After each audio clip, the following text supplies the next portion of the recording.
since the curse was cast. Everlight Kingdom, they're on a quest to save their ass. Journey with us as we tell you the tale. It goes down rough like a pure mountain nail.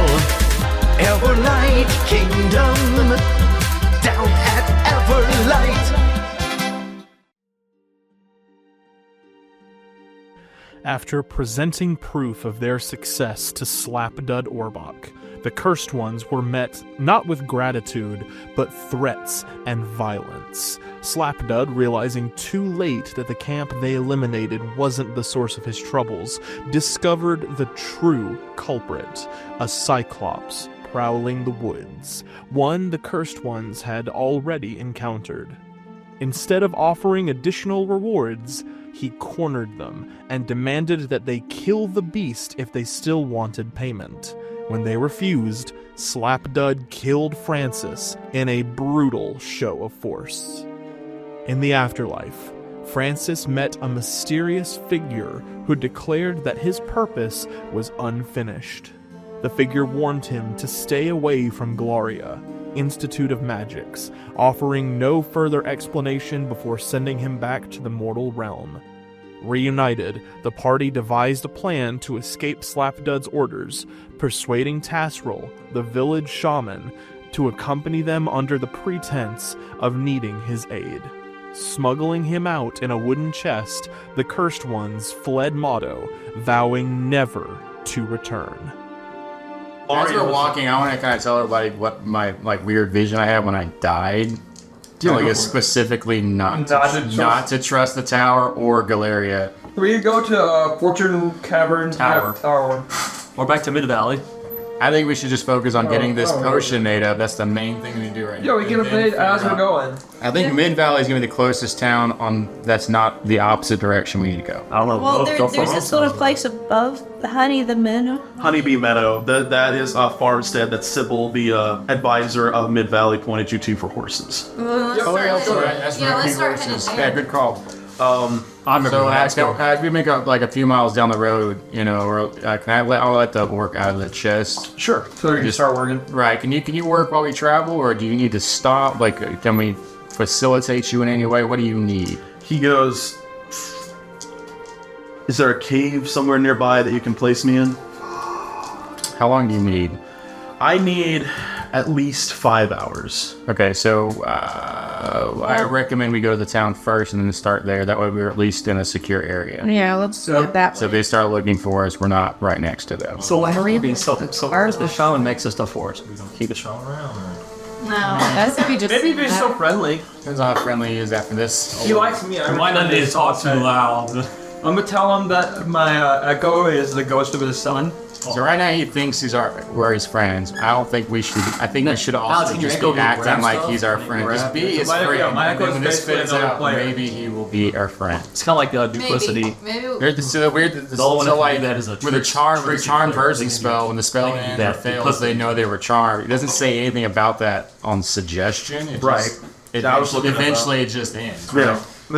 There's no There's no side effects. Really. Right, that's what I'm saying. And he said he was already gonna make this for us. He was kind of already on our side. Now he's just extra on our side. Yeah. So I don't know how it's gonna play out, but I mean, worst case, we just have to kill another orc. Or we can just send him back. Or we can just keep him. Or we can feed him to the Cyclops. Or we could just keep him as a healer. I just want a best friend. I'm your best friend. With an intelligent best friend.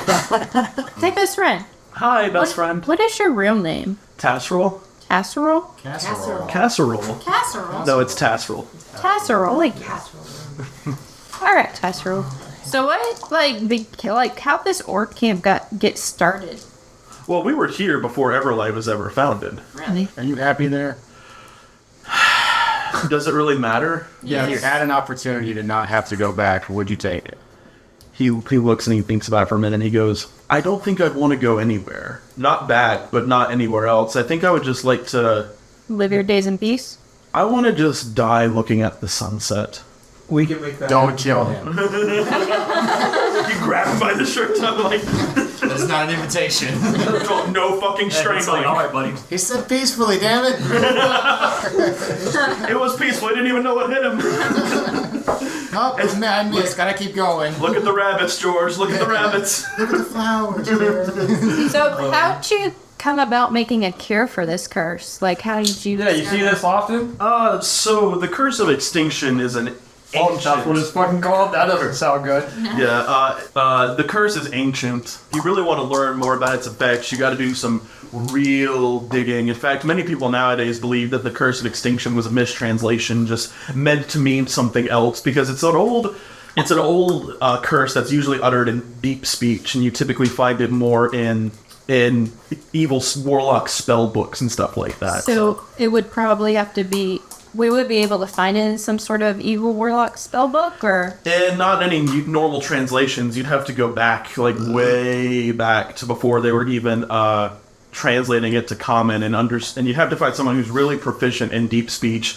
And, I mean, you can find scholars like Iglaria, sure, but really you just have to be careful and do your own research. So how would we research something like this? Where would we find materials? A library would be a good starting point, but again, you would need people who are familiar with deep speech, people who are fluent in curses. What I'm giving you isn't necessarily something that is specific to this curse, but it is something that is in this general school of witchcraft. It can nullify the effects. It'll buy you time, but it won't stop the transformation. Well, hopefully I can learn from you anything that I can. I'd be happy to teach you anything as an exchange of knowledge. You seem like a very intelligent individual, so I have the belief that you could probably do it way better than those fancy robed bitches up at the northeast. Yeah, they are bitches. Yeah, fuck those guys. This guy actually was my best friend. Is this recipe you're making easy for us, or is it a one-time thing? Or... It's a one-time use. Okay, so there's no point of us even learning. It's just a recipe? delay of effects. It's a delay, yeah. This is not an antidote. It's just a treatment. Yeah, essentially, yeah. It's basically, I don't want to say chemo. That sounds horrible. I'd say the same thing. Almost something. Think of it like a flu salve, you know. It doesn't necessarily stop it from happening. It just makes the passing easier. Yeah. It's just gonna work this one time. You can take the recipe because who knows, maybe you'll run into somebody else who has the curse. Fuck that. As we're walking, so you can just be jotting down the recipe. Yeah, absolutely. Okay. He's not even trying to stop you. Or best friends, why would he? Yeah, exactly. So he goes, shared. I have a question, though. How did you get this curse? Goblins, man. Goblins? Yeah, fucking goblins. They're the worst. It's not all me. They poisoned us. They poisoned you. Yep. There was a bartender at a festival who said, "Hey, want to have a drinking contest?" And then he poisoned us all. Weird thing is, it killed everyone else that took it. We're the only ones that survived that also took it. Well, there's multiple different ways it can affect the body. It depends on what exactly is inside your body. A lot of your diet has an effect on it. So sometimes the curse will just react really negatively with your body and cause your head to just implode. Some people, the transformation happens instantaneously. If you don't have a really good immune system, it can happen really quickly. And then there's some cases like you where it just is happening slowly over time, but you probably won't notice many of the effects until a decent amount of time has passed. With these herbs, that window will be pushed back even further. But what I can't figure out is that, was this bartender, did he look fairly well-read, well-versed? He looked like a well-dressed goblin, you'd imagine. Yeah. Because what's strange to me is that you would have to really, really know what you're doing to not only cast this curse, but to use it as a poison. Those are two entire schools of magic you have to be a master. But theoretically, you could cast it on as a poison, and someone else could administer it. Though it possibly, yeah. You could, like, if you wanted to poison the vial with the curse, you would have to be have someone else cast it on. You're right. It would still take a lot of effort and a lot of just really careful planning. Best friend, you're really smart. Did you cast Identify Magic? I did on it. And did you see anything? Just that it was some kind of curse, but no real details. So that means that he got it from elsewhere and brought it with him to the festival. So just saying, it's possible that even if he did intentionally poison you, that there are other individuals behind this. Right. So See, not all goblins are bad. It's goblin law. I say, holding a knife and a coin bag in my hand. Nobody knows where I got it from. Just whistling. As you guys are walking, the moon is now. It is currently probably exactly midnight. The moon is in the sky. You missed the sunset. Shining down on you guys. And as you're walking through the woods, you are now pretty much at the foot of the mountain where the dead forestry surrounding the mountain connects to the live forest that will get you back towards the mid-valley area, up towards Honeybee Meadow. You get an unnerving sensation about you. You feel like something or someone has their eyes on you. Can I roll perception? Absolutely, roll perception. We all feel this? Yeah, you all feel it. Yep. So, if everyone wants to do a group perception check, we'll see what Knowledge check can do one. So 13 for me. That's a 4 for me. Sheriff's is a 22. 22 should be Still good. counts. Jericho should. Because I mean, Nightshade. Nightshade. I don't know. I didn't know you had to talk in that voice. I wouldn't have known. Yeah, we wouldn't have known it was Nightshade. Yeah, they just sounded like Lucy. Yeah, it just sounds like Lucy and Stocking 4 all of a He's sudden. got a cold.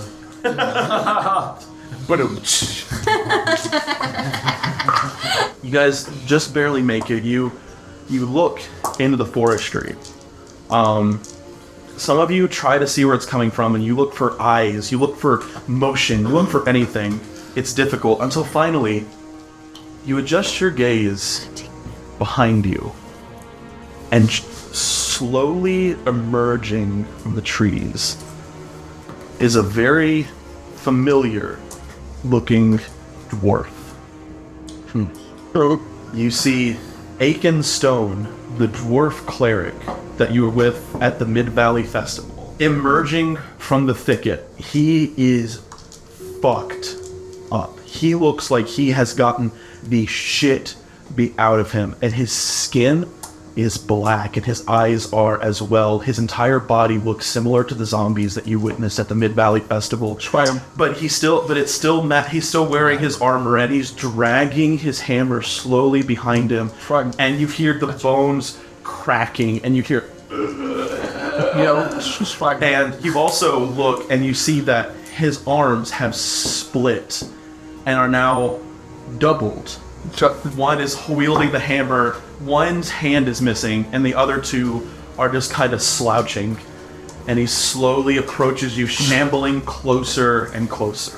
You gotta think that. Yeah, I'm about to gig gug him. Jesus. Roll initiative. 2. Eric's gonna be a 6. 12. Nightshade is 17. 22. Let's see, there's 7. Free, you've got turn on dead as one of your child entities as a cleric, just so you know that. Yeah, it's on here, but I don't know what You can say cleric thing, it's not your arch type, it's not your domain thing. Before we fight, I want to ask the Tasserol if this is a version of the curse he's seen before.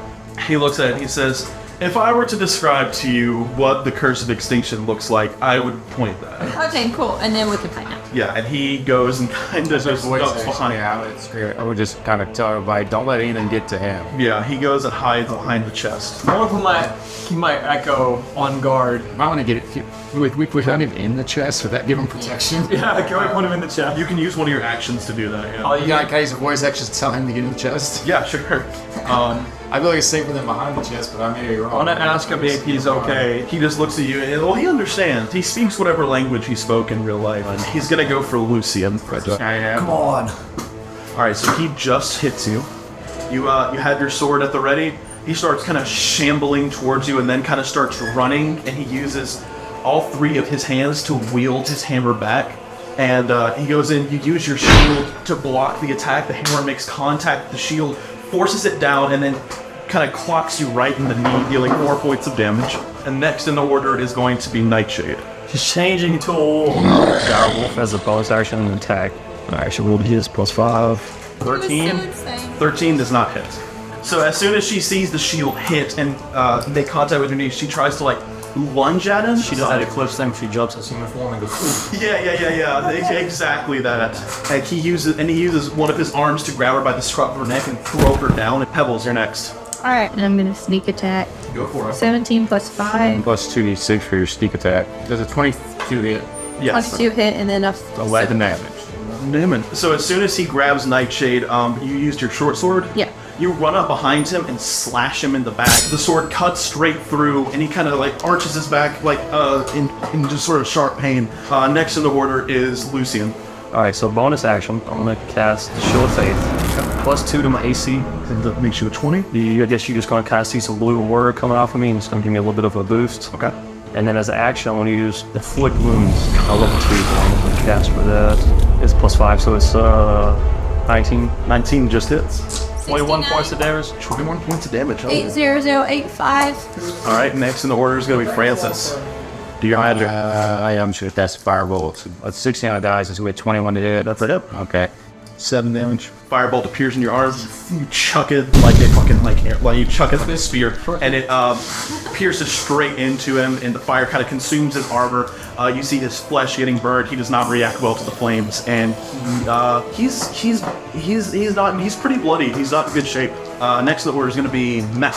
I'm gonna fucking chop him in half with my fucking great axe to do it. So I hit him. Does 28 hit? 28 absolutely hits. Okay. And 2d12. 7, 5. 12. 12, Plus. 12 plus 8, 20. I hit him for 20 points of damage. You hit him for 20 points of damage. You take your action, you swing, and you try to cleave through him. It makes contact with his waist, and right before it can completely go through, the axe breaks apart. Fuck! And collapses. No! You hear Tassel go, was that the axe?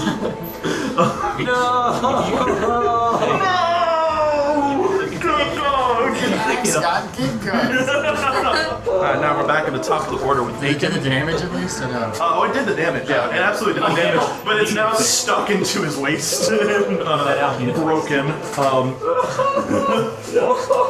Use your bonus action to cry. Was better than what I thought. I thought it was cursed and it was gonna fucking kill us all. That's what I was worried about. I appreciate your caution, though. Like, I really fucking I do. thought like it was gonna like every time he hits, he just takes. We didn't notice the duct tape keeping it together. Aiken is now gonna try and retaliate against Matt. As soon as the axe sort of collapses in your hand and now you're just holding a broken stick, part of the axe has broken off at the center and now part of it is just sticking into his weight. He takes it out and kind of slowly pulls it and uses it to just as sort of, and he's clutching it in his hand and you can see Easy guy.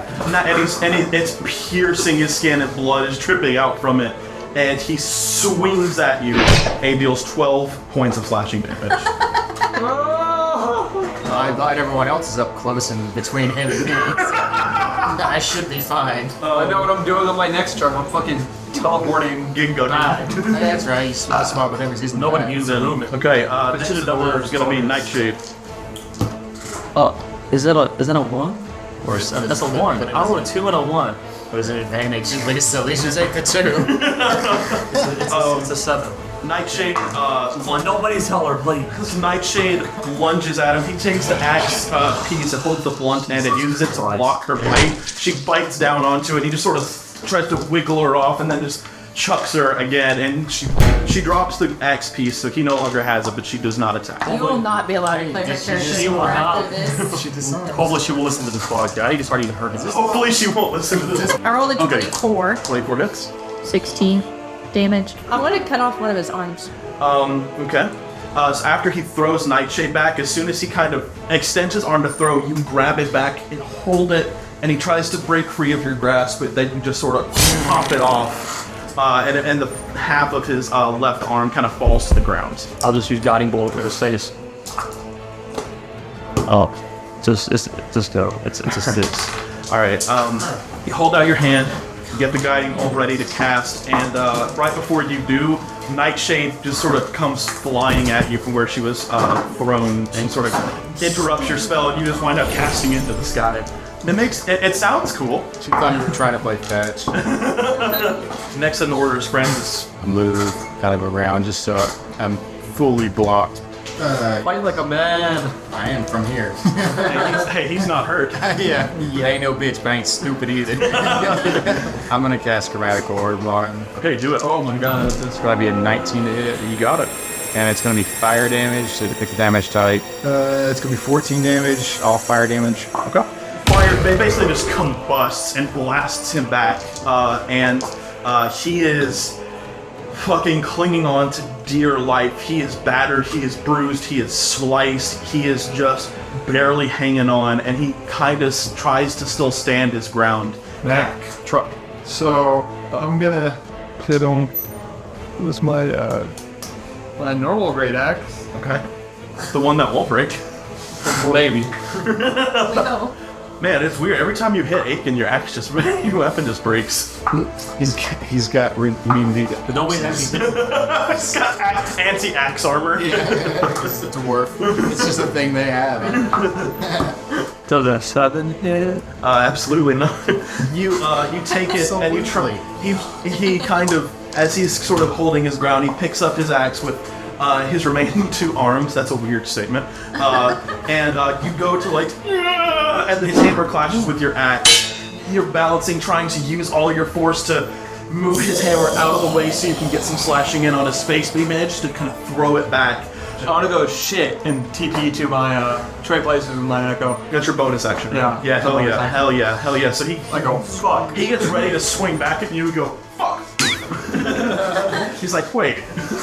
And you're, because he's not too intelligent, he's gonna go for your echo. Okay. And As your AC, but I think it has 1 health. No, it has 14 AC plus my modifier. So he has 15. he does hit. He looks like he has not really noticed much of a change. He just thinks you became more transparent. He goes and swings through, and it just kind of. Hey, I'm like, man, He's like, no.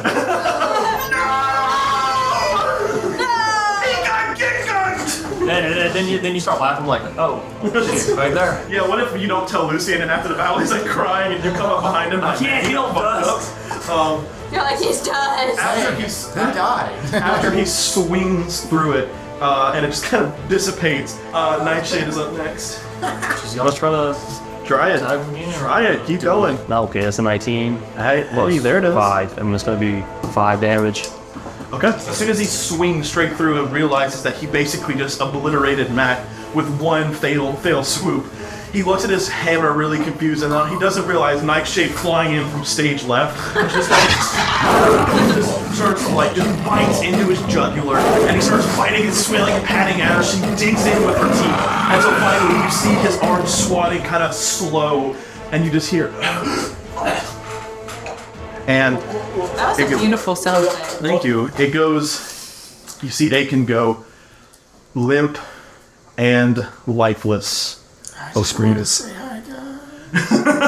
I wanted you to like my costume. Well, at least I After all at this, least I got the hit off, but it was all. Fell in a swamp. I'm so dirty. There's a stick stuck to me. It looks like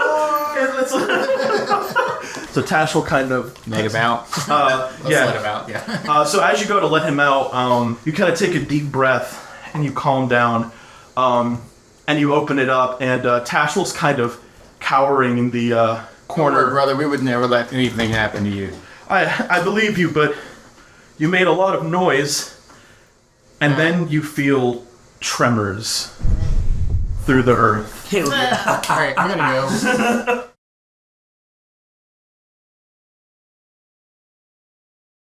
Leave the chest. Why are we still locking this? Wait, why do we still have this chest? I don't know. They took it out of it a while ago. Actually, gonna get out of the wolf form, and she's gonna do pass trace alarm. So everyone gets plus 10 to Everybody stealth. gets plus 10 to stealth. We need to roll stealth. How was it? Was it variation rounds and out? It's a long time off. Let me see. It's low range. All of us, including Castle. Yeah. Each creature she chooses within 30 feet. Alright, so it's We have to stay time to within go. 30 feet of her. Okay, so let's just fucking go, right? Yep. Can we tell which direction that the vibration is coming from? Nope. Shit fire. Let's use head your towards the familiar? town. Yeah, I do want to send my. That's good. Yeah, I'll send my owl up. Sure, make a persuade or investigation check with advantage. 2, 6, and a 9. Nice. 9 plus 7, I think. Yeah, 16. Okay, that's just good enough. So Milo flies up into the air, starts doing kind of circles around to see if it sees anything, and it can see that the Cyclops is carefully wading through the forestry, and it is not directly blocking your path to the town, but it's in that general area.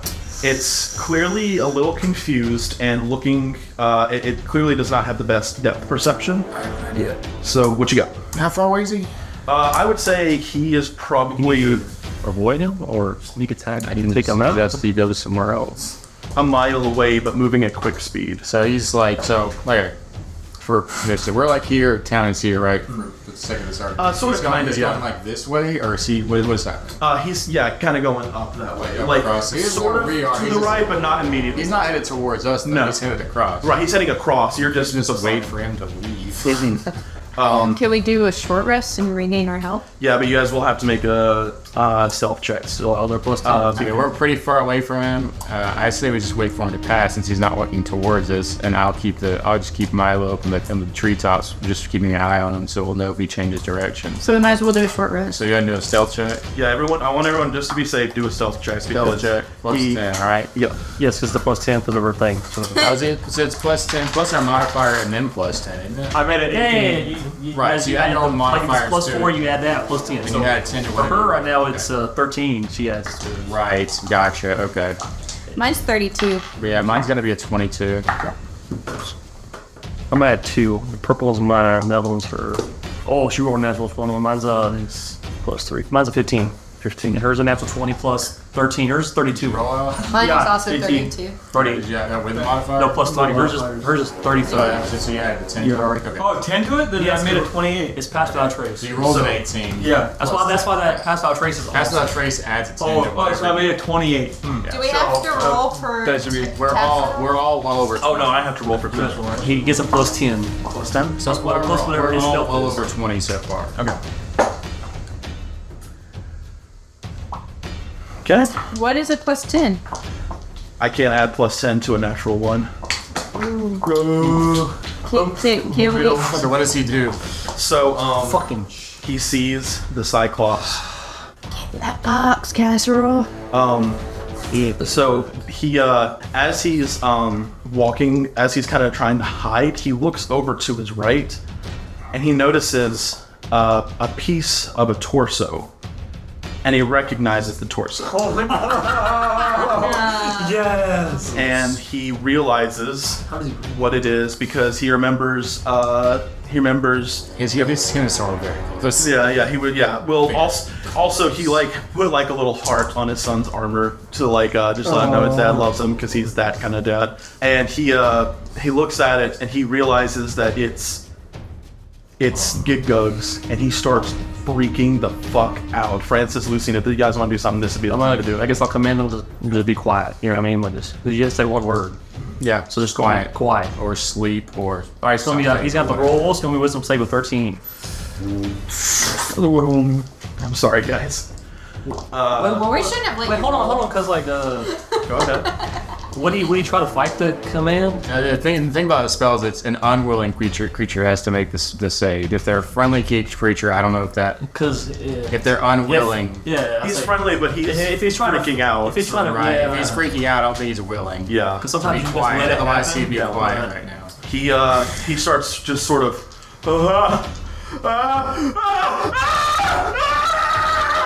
You hear the Cyclops sort of stop in its tracks. Can we all hide? Well, we can't let this guy die. Shit. Well, you guys are currently hiding, but I will ask everyone here to make a dexterity saving throw for me. Dex save. Dex save. Mine's a 22. Yeah, mine's gonna be a 17. You roll down first. Mine's a 9. Far away is the Cyclops from us spot right now.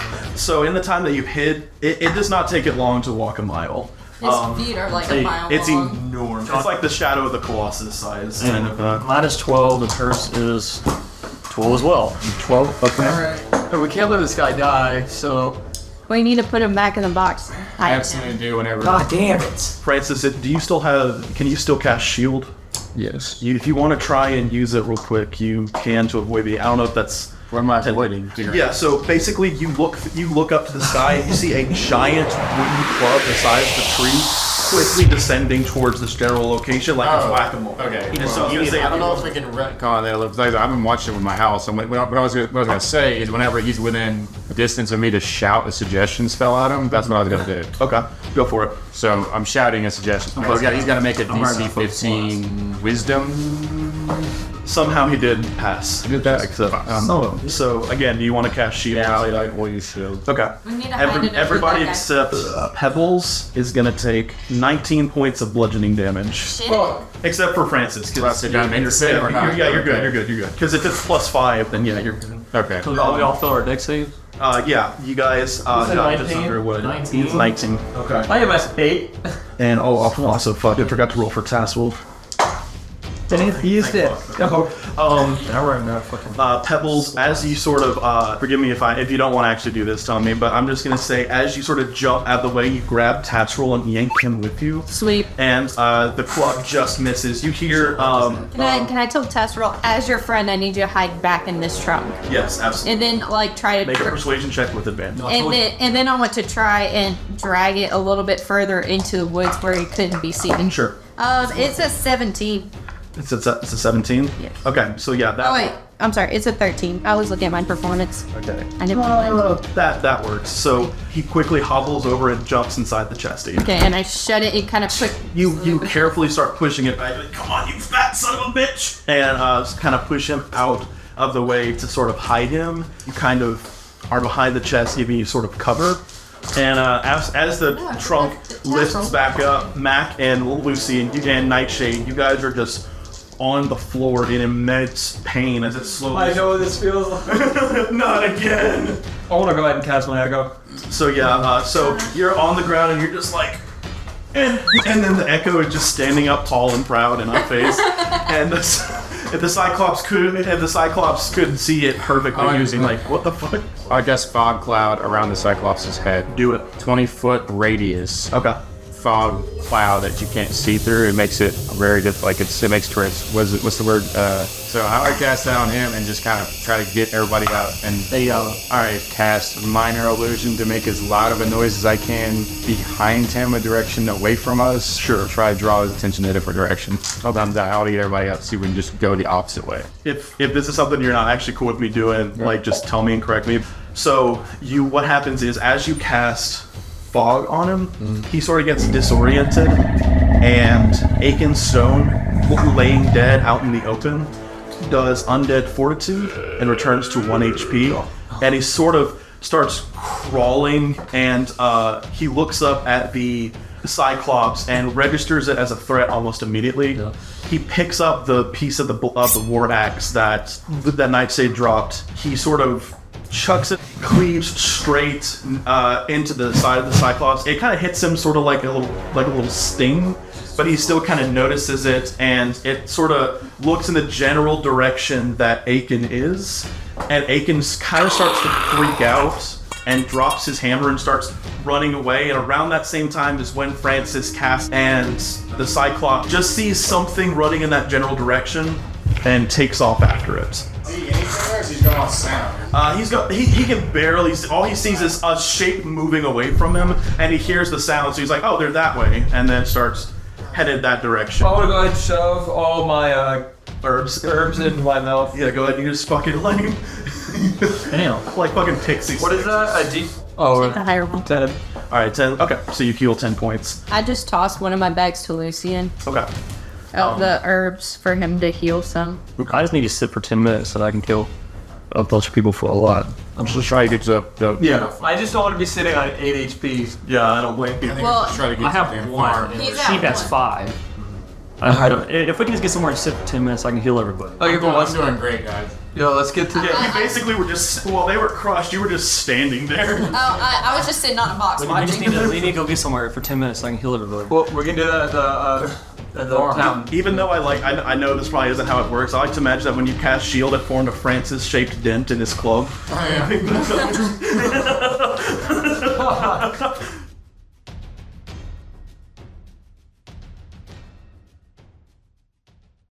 You've been listening to Everlight Kingdom. Game mastered by JT Fondren. Music by Travis Savoy. Theme song by Adam Blotner. Sound effects and atmosphere from Sirinscape. Special thanks to our amazing players.